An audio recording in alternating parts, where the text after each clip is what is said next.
Okay, there we go. So my name is Mike Swords. I'm the VP of Partnerships at the Los Angeles Cleantech Incubator. I just want to first thank Richard and his team for inviting me up here to Kern County. I have to say that I hadn't spent any time here in Kern County before, but I'm completely blown away by everything that I've heard. 11,000 megawatts. I mean, that's just phenomenal. $30 billion in investment in renewables. I am certainly going to go back and tell everyone that I can think of about what's going on up here. And hopefully after today, we can maybe develop some stronger ties, at least between LACI and Kern County and maybe some other organizations in LA and Kern County as well. So I'll just give you a quick history of LACI. We were a public-private partnership that was created by the city of LA to help restore and revitalize the industrial core of LA. Many people don't realize this, but Los Angeles has historically been a manufacturing powerhouse. We actually have still to this day more manufacturing in LA County than the entire state of Michigan, more jobs, I should say. And it's been in decline like many other places for 20 or 25 years now.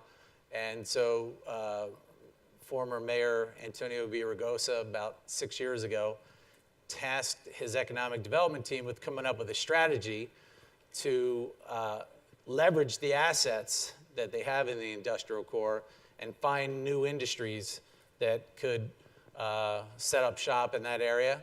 And so they came up with a plan to create something called a Cleantech corridor, which would be a 4-mile long area along the Los Angeles River.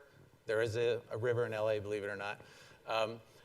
And this area would use a series of local, state, and federal financial incentives to help clean tech companies that were already in the area grow and to help attract companies from other parts of the world to that area. And the two cornerstone projects of that effort were to be LACI, which would focus on early stage clean tech companies, and the Clean Tech Manufacturing Center, which was a 12-acre site about 1.5 miles south of the Clean Tech Incubator, which would be used to hopefully house some large-scale manufacturing. They were hoping for, a wind turbine manufacturer or an EV manufacturer or something of that nature. So unfortunately, the Community Redevelopment Agency, which was tasked with managing this project, lost their funding from the state. And fortunately for us, we were one of the two projects that get the last remaining funding from CRALA. And so here we are 5 years later. We started off with 5 employees in year 1. We now have 30 employees. We started off in a 3,500 square foot abandoned bus repair terminal. And last year we moved into a 60,000 square foot world-class facility, 30,000 square feet of co-working space, 30,000 square feet of lab space. And I'll tell you a little bit more about what we've been able to accomplish. But I'll just tell you that I think that the real secret to the success of this project started on day 1 when the city decided to allow this entity to be spun out as an independent nonprofit, separate from the city, with support from the city, financial support from the city, but completely free of any sort of political control. I think if you talk to everyone who's been involved with the project since day 1, they will tell you that that independence has been key to our success. Also, the city decided to have it run by entrepreneurs. And so the team that they hired to run the incubator had multiple successes with startups. I think between them they had started and sold 4 companies. And so you had a really, really experienced team that knew how to build companies. And I think, coming from UCLA, where I was for 12 years, I'd seen a lot of incubators start and have a good run for a couple of years, and then there would be a bad budget cycle, and all of a sudden it would get zeroed out, and the incubators would go away. And so I'll tell you a little bit about how we're funded and who some of our partners are. So the City of LA is obviously our most important partner. They created LACI. They provided us with most of our initial funding. We are housed in a building that is owned by the Los Angeles Department of Water and Power, which is a city-owned entity.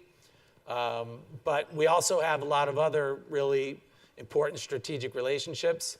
The research universities are, probably right up there with the city for partnerships. We work with UCLA, USC, Caltech, JPL, Cal State Northridge.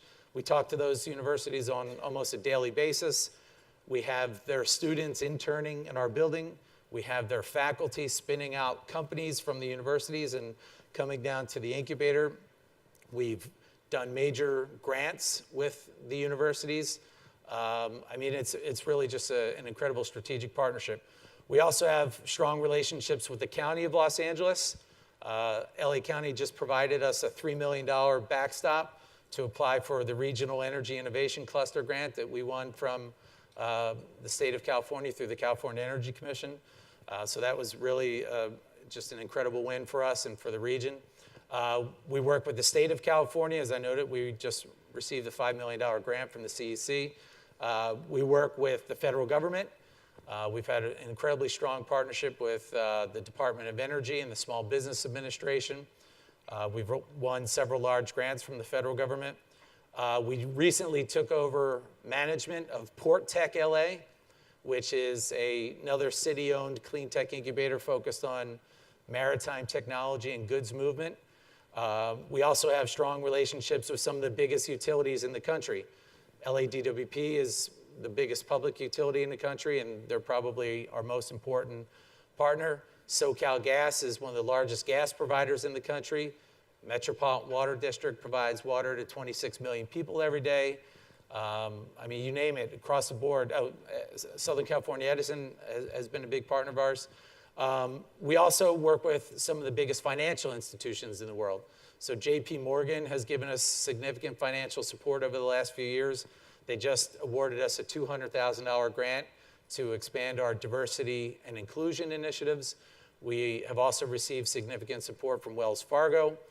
And we're developing new industry partnerships almost every day. Brookfield is one of our newest partners, and we're really looking forward to developing that relationship. Honda is a major partner of ours.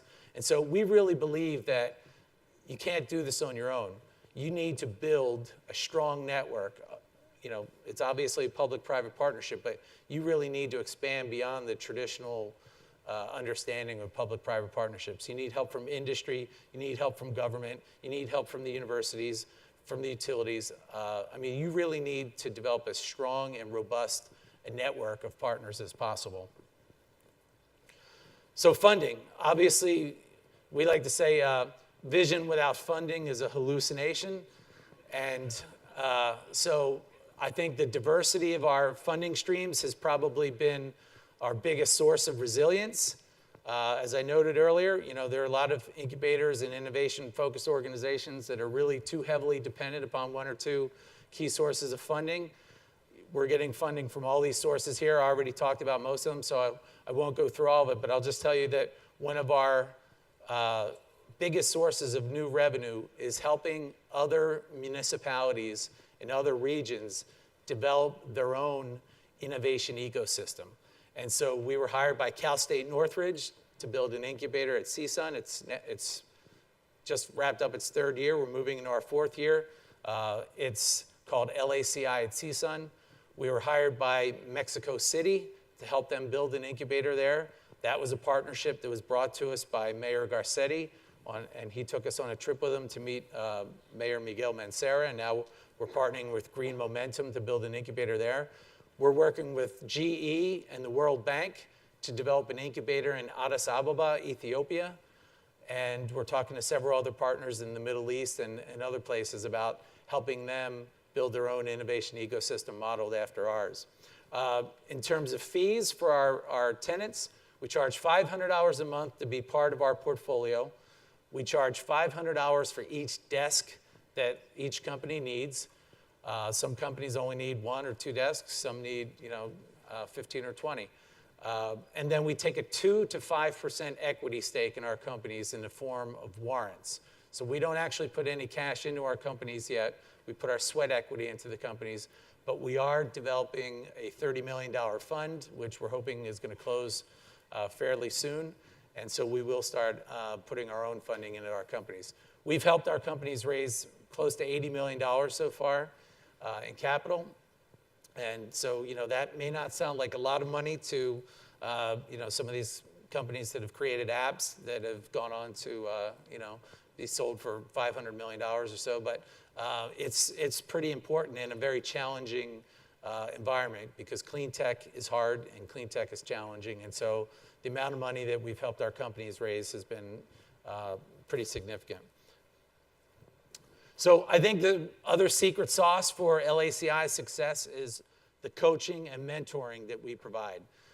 We have 8 in-house executives in residence, all of whom have been C-level executives in startups or other companies. We have a couple of our EIRs who have been CEOs of 3 companies.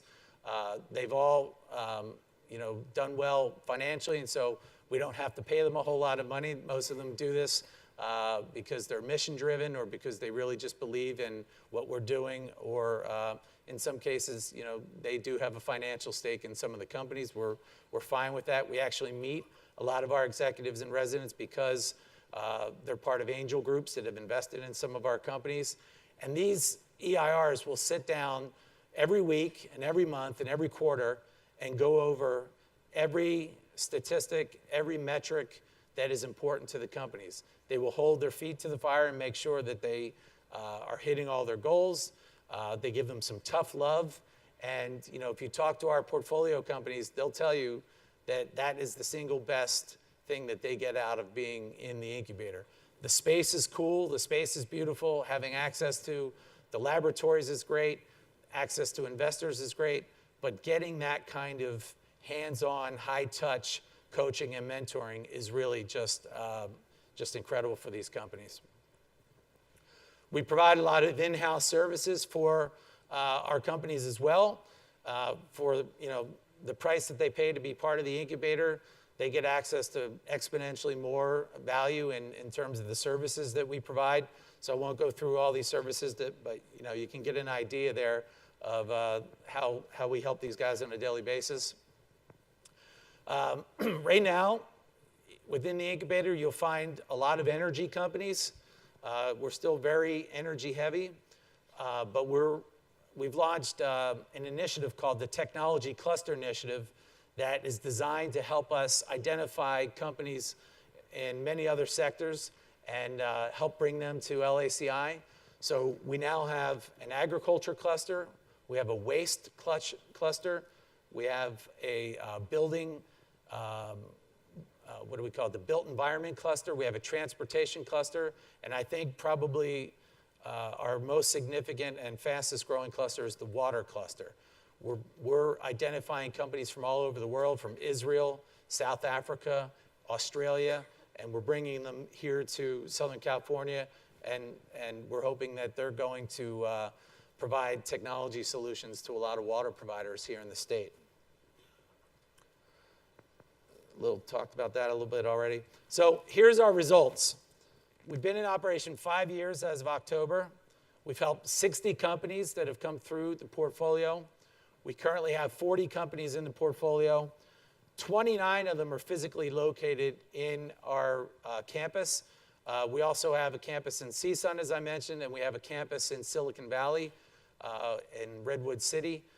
So we have about 29 that are in-house every day.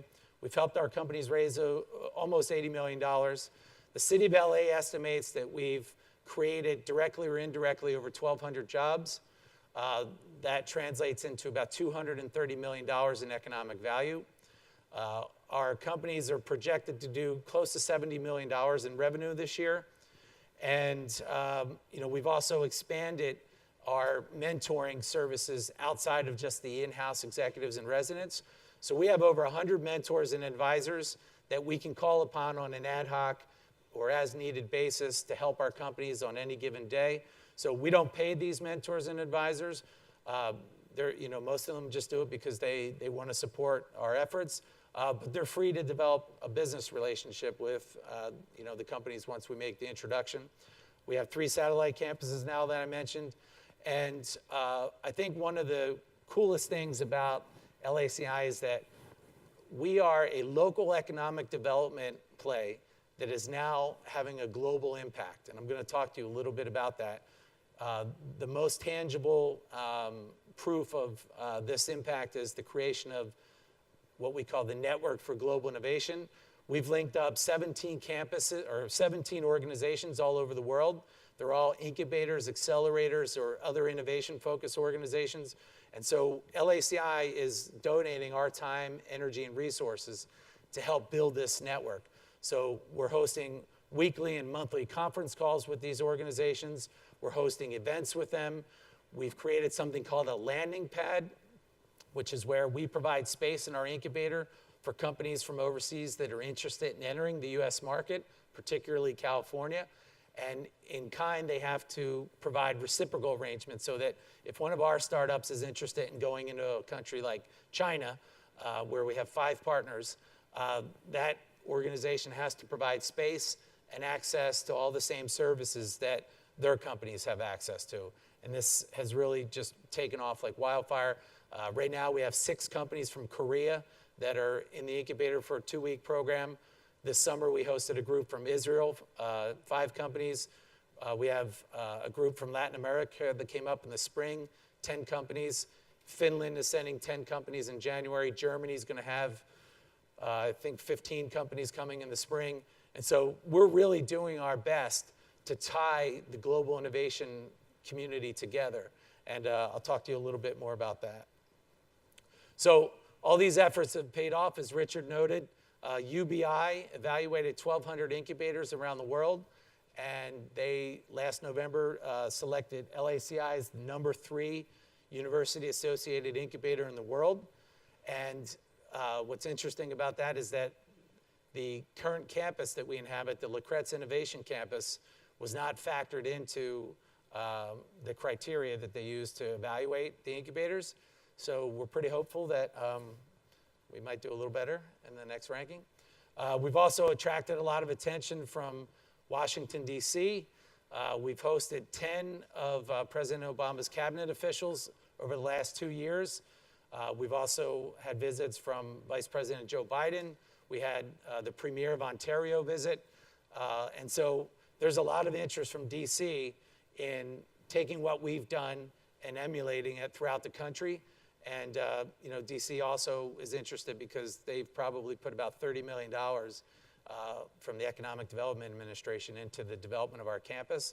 And so we like to think that we're a pretty good demonstration of how properly run public-private partnership can leverage federal funding for some pretty amazing ends. So the campus. This is what the campus looks like. This is kind of an old drawing, so I don't know if you can really capture everything that's going on, but it's a 3.2-acre campus. It's located in the Arts District of LA, which is the hottest commercial real estate market in the country. I would love to have any of you come down and check it out. What's going on down there is just amazing. Within about 5 blocks of LACI, there's $2 billion worth of real estate development going on. A lot of it has to do with the revitalization of the LA River, but there are a lot of other factors as well. So we have, on the right side there, you'll see we have 30,000 square feet of co-working space. We estimate that we have room for about 230 desks. That translates to roughly 100 companies, depending upon, if they're mostly 1 to 5 person companies. And next to the co-working space, you have 30,000 square feet of lab space. We have an electronics lab, a chemistry lab, a welding shop, a core lab, a 3D print shop, a water jet room. We have a CNC milling machine, a CNC lathe. We have laser cutters. It's really just a phenomenal shop. Many of the people who visit say that there's nothing quite like it comparable anywhere in Southern California. And we have a membership model. We charge members $250 a month for basic level, $500 a month for intermediate, and $1,000 a month for advanced. So if you are an entrepreneur working out of your basement and you're using your basic Sears tool set, for a couple $100 a month, you get access to the most sophisticated machinery you could imagine, stuff that you probably would never be able to afford, at least for the first few years of your business. And all of this is co-located with a facility that the Los Angeles Department of Water and Power runs. It's called the Microgrid R&D Center, and this is where LADWP is going to conduct all their microgrid research over the next few years. It's powered by the 180 kilowatt solar farm that you see covering the parking lot there. Right now, we estimate that that solar farm will provide about 20 to 25% of the building's energy needs, but we hope within the next year or two to throw an additional 300 kilowatts of solar on the roof, plug in a fuel cell, and plug in a couple of waste to energy plants that one of our companies has created. And we think that within maybe 2 years, we can have this whole campus be 100% powered by distributed generation. There's also 15 electric vehicle chargers in the parking lot. 13 of them are level 2, 2 of them are level 3. We have wiring in place under another solar array for an additional 12. So we think that by the end of this year, well, early next year, we'll have 27 electric vehicle chargers available. And it's all co-located with a brand new public park. If you look in the upper right-hand corner of that image, the park just opened last Saturday. And so now our community can grab coffee, grab their lunch, and then go sit out in that park and get some fresh air, get some sun. It's going to be Wi-Fi enabled pretty soon. And so my hunch is that half of our community is probably going to work out there most of the day. So this is just a couple of quick snapshots of what the campus looks like. It was designed by a firm that's 3 blocks from us called John Friedman, Alice Kim. Like I said, I'd love to have you all come down and check it out. We have public tours available every Friday at noon. But if some of you would like to schedule a private tour, I can help arrange that as well. I think I already told you about all the assets, but if you want to just take a quick look at that, you can see that it's really robust. So the Network for Global Innovation. I think this is what is really going to turbocharge a lot of the efforts to reach out to the global innovation community here in Southern California. We are hosting delegations almost every day now from international partners. They're either companies that are looking to do business here in Southern California, they're investors that are looking for interesting investment opportunities, they're heads of state that are looking to, or not heads of state, but leaders, political leaders that are looking to emulate what we've done back in their home countries. And so we're all about best practices sharing. We don't hide anything. We tell them exactly how we've done what we've done. We will help coach them and counsel them and provide whatever access to information that they want about LACI, not our company's proprietary information, but we'll give them everything they need to know, and we will help work with them on how to do this. We also have created an online website, and we're developing a software that's going to help link up investors and entrepreneurs all over the world. We hope to roll out the software sometime this spring. We have a global showcase where we bring in clean tech companies from all over the world. We're ramping up planning for year 4's event, which is called the LACI Clean Tech Global Showcase, or GLOW Show for short. GLOW Show is going to take place the last week of April or the first week of May. I hope to nail down the date in the next day or two. Last year we had 550 attendees from 17 different countries. I think we had 72 companies represented. This year we hope to double that because we're partnering with the First Look of the West business plan competition that Caltech runs. And so we think that we're going to have 1,000 people this year, probably have 35 different countries represented. We're going to have a business plan competition, and we think that we might have anywhere from 100 to 125 companies. Again, if there are companies from Kern County that would like to participate, we'd love to have them there. If there are any other organizations that would like to participate, we'd love to have you. So I already talked a little bit about the landing pad. Here's some of our members.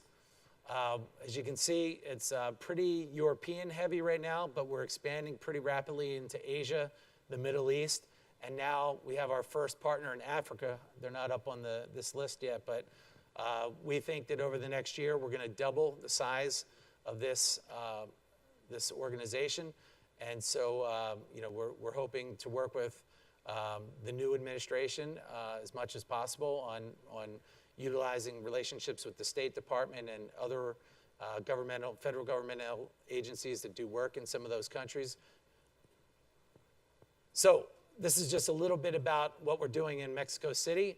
We're developing a 40,000 square foot facility. This is a partnership with an organization called Green Momentum. This was a partnership that was brought to us through the interactions between our mayors. We also have another partnership in Ethiopia that was brought to us through the U.S. State Department. And we're working with the State Department on developing a couple projects in Southeast Asia and India. And stay tuned, because I think we're going to have a pretty major announcement in the next couple of weeks. And this is just a quick promo for Glow Show. If you want to look up more information about it, it's glowshow.org. And that's it.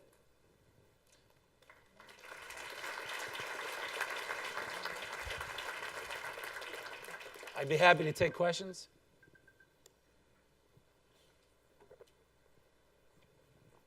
All right.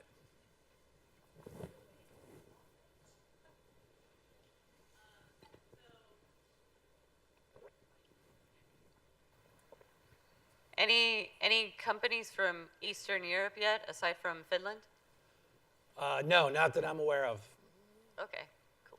We do have a company from Germany, which was originally created in Eastern Germany, the region, former East Berlin.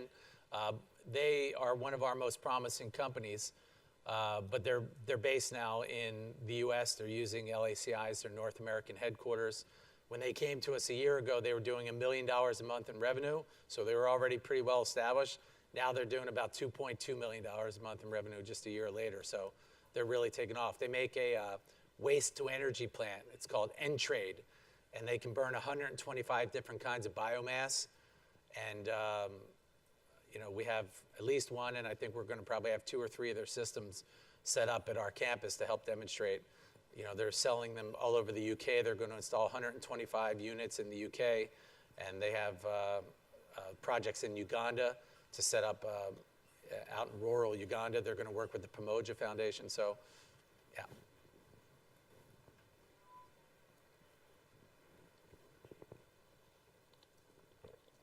Thank you. Can you talk about your campus in Redwood City? Because I know there is a powerhouse incubator in Oakland, which may be very similar to yours. I missed the first part of your question. Yeah, can you talk about your campus in the Redwood City, Silicon Valley? Oh, yeah, it's called LACI, or it's called SVCI, Silicon Valley Center for Innovation. It's in Prospect, Silicon Valley. And this was set up by the federal government through a grant from the U.S. Department of Energy. We got a $750,000 grant to create a statewide consortium of incubators. And so the first partner that we identified was Prospect Silicon Valley. And we have, I think, 5 or 6 companies that are there currently. Those are not just clean tech companies. I guess I should have noted that a couple of our campuses that we've developed are not just focused on clean tech. We say they're technology agnostic. And so we are going to significantly expand our presence in Northern California over the next year. That's one of the major announcements we'll probably be making in the next, maybe before the holidays. But we have several partnerships under development there. We're working with a couple different municipal governments, and we're also one of the state's 15 designated iHubs. And so we work with the governor's office pretty closely on identifying resources that can help build out that statewide consortium.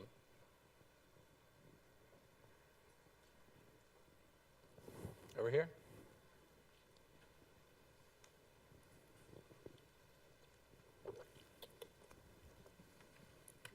Partnership with Asian countries will introduce new technology, some from the solar industry. What types of ideas might we be able to use to help guide us to improve our energy sources? I'm sorry, can you say that one more time? Oh yeah, sorry. Yeah, Long it's kind of hard to question. hear. I think it's the sound. So partnership with Asian countries will introduce new technology, some from the solar industry, such as flexible like solar panels now. What types of ideas might we be able to use to improve our energy sources? Oh, that's a big question. I think that as I noted in my slide, I mean, we work with energy generation, a whole wide range of energy generation technologies. Obviously, the sexy ones are solar and wind, and they get a lot of attention. But we're talking to some companies that are doing just some amazing work in tidal energy.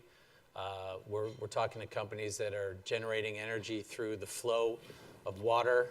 I'm sorry, well, there's different types of tidal power. We're working with companies that are looking to make nuclear energy cleaner, and we're not one of those organizations that's anti-nuclear. We just think that there are a lot of ways that we can do it better with modular and smaller nuclear technology. I mean, there's some really just amazing cutting edge stuff that we're focused on and that we're talking to, particularly coming out of Asia. Japan, Korea, Taiwan, there's some technologies that are coming out of there that are really incredible, and we're helping to bring them to the United States. Yeah. Anyone else? Oh, sorry. Excuse me, so sorry. Hello, is your organization doing anything with thorium power? You mentioned nuclear focus or interest to your organization, and I know a lot of countries like Indonesia, Saudi Arabia, and Chile in particular are doing a lot with companies like Thorium Power Canada. Anything you can share No, on that? not that I'm aware of yet.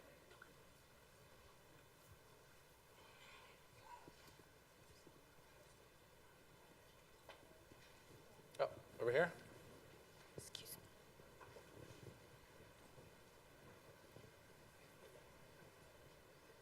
Where are you?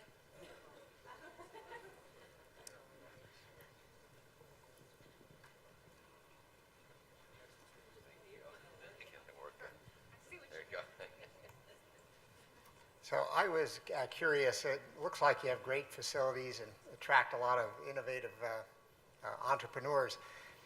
To really benefit your stakeholders, though, I would imagine that you would want them to stay in LA, particularly if they're successful. And how do you get to the next step to where you have a company that's hiring a lot of people and has an impact for your stakeholders, as opposed to having a success and then having them locate elsewhere?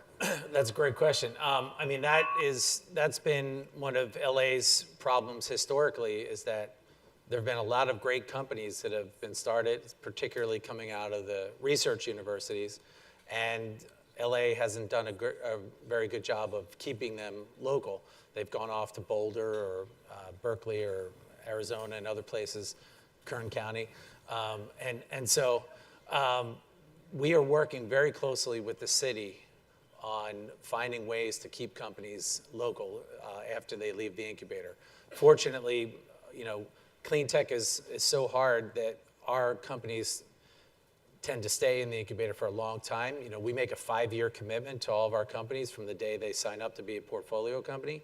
And so we haven't had a whole lot of companies that have gotten large enough yet to leave the incubator. There are a couple that are pretty close. We've had 1 or 2 that have left, and they've actually stayed local, and they moved into some really amazing new facilities. But there are incentives that the city has. There are incentives that the state has. And so we work almost daily with the mayor's economic and business development team, and we have them meet with our companies. We have them talk about what their needs are, and the city really helps to identify resources for them. There's a company called N-Trade, which makes the waste energy plant that I told you about. They are very aggressively developing a plan to stay in not just LA, but downtown LA. They want to manufacture their new plants that are going to be used in North America here in downtown LA. And so they're having ongoing discussions with the city to do so. And so, we're hopeful that we can continue to find innovative ways to make it attractive for companies to stay in LA. Yeah.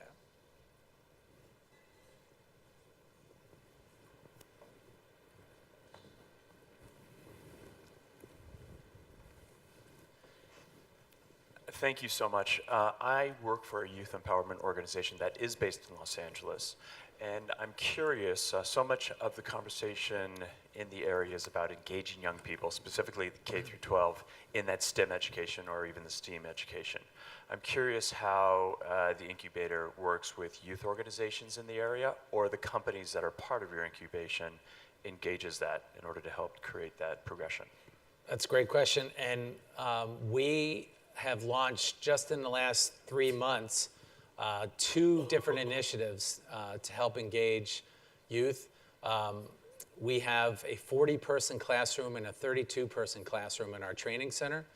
And so we're working with several local schools and on a one-to-one basis, but we're also talking to LAUSD about how to create programs to utilize our in-house training facilities.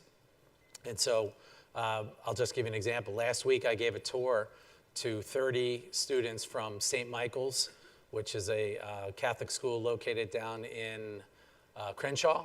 And we brought the students through. We showed them the campus. Many of them had never been in an office before. Many of them had no idea what an incubator was. Many of them had no idea what clean technology was. And it was supposed to be a 45-minute tour of the campus. And it ended up being a 2-hour tour. We sat them down in the classrooms, had a couple of our companies come in and talk about what they do. And I mean, some of these entrepreneurs that they were talking to were only 7 or 8 years older than the students, maybe 8 or 9 years older than the students. And so it was really powerful for them to see people of color, who had started businesses, who were only 22, 23, 24 years old. It was really inspiring to them. And we received a ton of requests from the school to set up more regular meetings like that. But we also now have some funding behind the initiative through JP Morgan. And so we've hired, what do we have now? We have 2 directors for the 2 different programs, and I think we have 2 administrative staff. So we're building out that part of the campus. We really view ourselves as a mission-driven organization, and so part of our mission is to really better the lives of the community. It's not just about creating economic development and jobs. It's about enhancing the quality of life in the communities. And we are right on the border of Boyle Heights as well, which is a rapidly gentrifying area, and so we have to really be careful about how we interact with the community without appearing as if we're trying to change the composition in the neighborhood, because there is a fear that our companies are going to spawn out into the neighborhood and start setting up shop in the neighborhood. And that may happen. It hasn't happened yet, but there's definitely that possibility as the wave of development heads eastward across the LA River. But yeah, I mean, we're really interested in exploring all kinds of different relationships with companies that are doing that. And if you have any good suggestions, I'd love to talk to you, because we have a 24/7 facility. We have classrooms, we have training centers. I mean, we can handle all kinds of different types of programs.